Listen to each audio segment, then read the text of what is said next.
Hello and welcome दोस्तों to 5 minute engineering. आज का वीडियो वाकई बड़ा कमाल का होने वाला है। यहाँ पे हम कैटेगरीज की बात करने वाले हैं। किन की कैटेगरीज? आपके सिक्योरिटी सर्विसेज की मेजर 4 कैटेगरीज हैं, जिनकी हम यहाँ पे अगले 5 मिनट में आपको एक्सप्लेन करने वाला हूँ कि ये कैटेगरीज है क्या और इनका मतलब है क्या। तो सबसे पहला है authentication, authorization, non repudiation and auditing. ये सारी की सारी टर्म्स कहीं ना कहीं सुनी हुई है लेकिन दिमाग से निकल जाती, पता नहीं क्यों।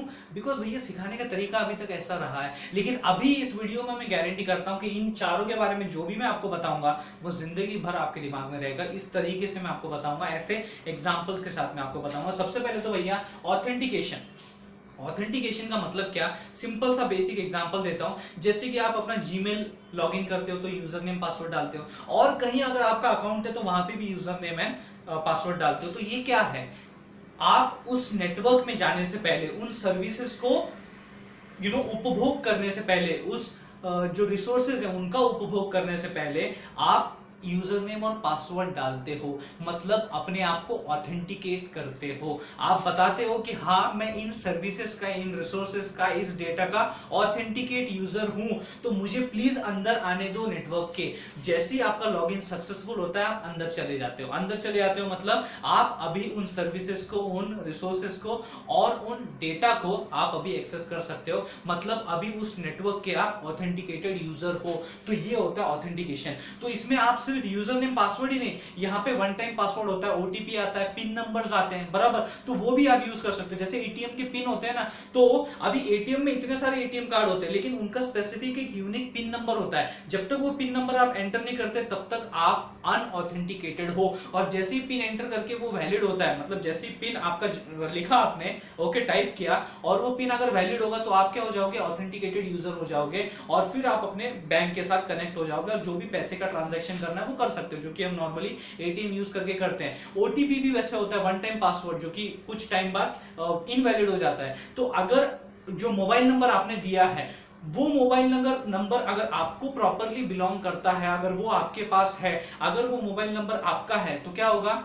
आपको मैसेज जाएगा ओटीपी के थ्रू। आप उस मैसेज को देखना और उस ओटीपी को एंटर करना और अपने आप को ऑथेंटिकेट करना, ताकि आप उस नेटवर्क के ऑथेंटिक यूजर बन सको। तो ये होता है ऑथेंटिकेशन, बराबर। ये होता है ऑथेंटिकेशन कि अगर आपको सिक्योरिटी सर्विसेज चाहिए, वो सर्विसेज चाहिए, तो आपको सबसे पहले अपने आप को ऑथेंटिकेट करना पड़ेगा, अपने आप को साबित करना पड़ेगा कि तुम एक वैलिड यूजर हो इस पर्टिकुलर नेटवर्क के। सिंपल सी बात है, ये ऑथेंटिकेशन है। उसके बाद आता है ऑथराइजेशन। तो ऑथेंटिकेट यूजर होने के बाद की जो अगली प्रोसेस है वो है ऑथराइजेशन। एक तरीके से आप ऐसे इमेजिन कर सकते हो कि अगर मैं डिक्लेयर्ड हूं एक ऑथेंटिक यूजर, उसके बाद मैं किस किस रिसोर्स को ऑथराइज दूं। सी, बहुत सारे रिसोर्सेज होते हैं, बहुत सारे सर्विसेज, बहुत सारी होती है, डेटा बहुत सारा होता है, लेकिन उस बहुत सारे सर्विसेज में से कौन से सर्विस के लिए आप ऑथराइज्ड हो?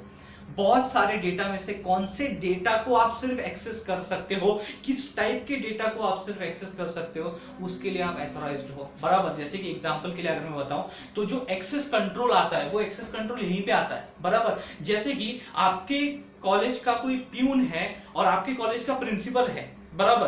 तो इन दोनों के एक्सेस कंट्रोल में कुछ ना कुछ फर्क होगा या नहीं, बराबर। क्यों?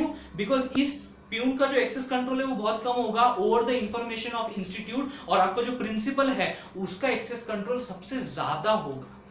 वो सबसे ज्यादा सर्विसेज के लिए, सबसे ज्यादा डेटा के लिए और सबसे ज्यादा रिसोर्सेज के लिए ऑथराइज्ड होगा। इसीलिए हम लोग बोलते हैं ना, जब भी हम लोगों को किसी चीज का साइन वगैरह वेरिफिकेशन करना होता है तो हम लोगों को ऑथराइज्ड पर्सन का साइन लेना पड़ता है, बराबर। तो वो चीज यहाँ पे भी हम लोग देख सकते हैं कि भैया access control is one of the thing which comes under authorisation, बराबर। एक और चीज होती है कि अगर आपने कोई एक्शन परफॉर्म किया या फिर आपने किसी एक्शन की रिक्वेस्ट की, बराबर, कि मैं बोल रहा हूं ना, मैं इस एक्शन के लिए रिक्वेस्ट कर रहा हूं, ओके।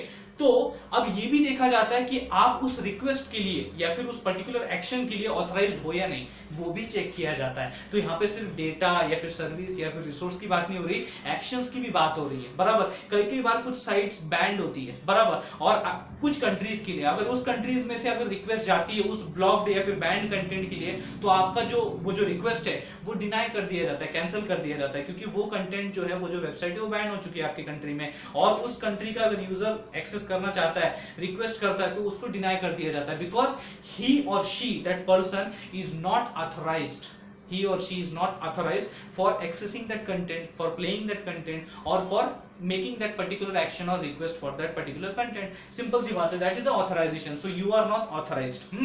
उसके बाद नॉन रिप्यूडिएशन. नॉन रिप्यूडिएशन मतलब क्या? नॉन रिप्यूडिएशन एक तरीके से अगर मैं कहूँ एक स्टेटमेंट है, एक प्रिंसिपल है. ये क्या कहता है कि एक बार डेटा सेंड कर दिया सेंडर ए ने रिसीवर बी को, बराबर, मतलब ये मेरा यहाँ पे ए है और यहाँ पे मेरा बी है, ओके, और ए ने क्या किया, उसका जो डेटा है वो बी को सेंड कर दिया.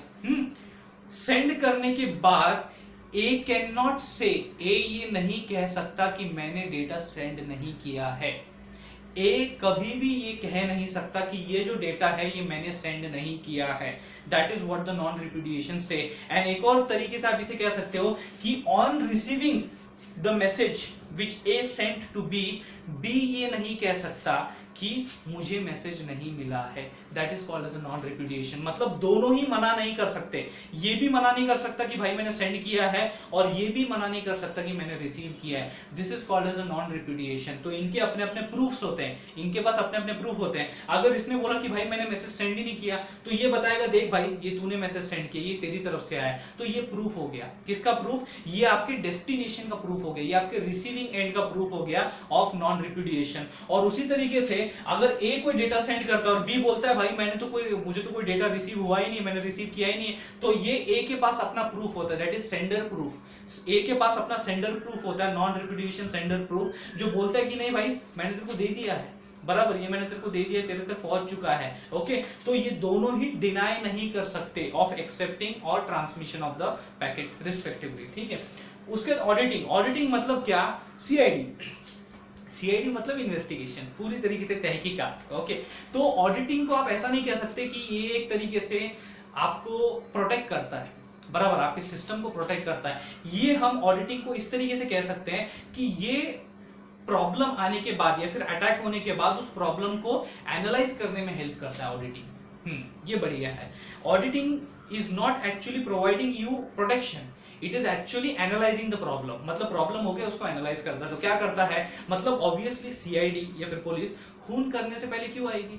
खून होने के बाद आएगी ना, क्योंकि उनको एनालाइज करना है कि भैया किसने किया, कब किया, कैसे किया, सो ऑल दैट थिंग. तो वो ऑडिटिंग में होता है. ऑडिटिंग में क्या होता है कि कौन से यूजर ने कब डेटा सेंड किया, कौन सा डेटा सेंड किया, किसको डेटा सेंड किया, कैसे डेटा सेंड किया, वो सारी जो चीजें हैं, व्हाट, इफ, व्हाई, विच, ये सारी जो W's हैं, इन सबका सवाल का जवाब आपको ऑडिटिंग में मिलता है.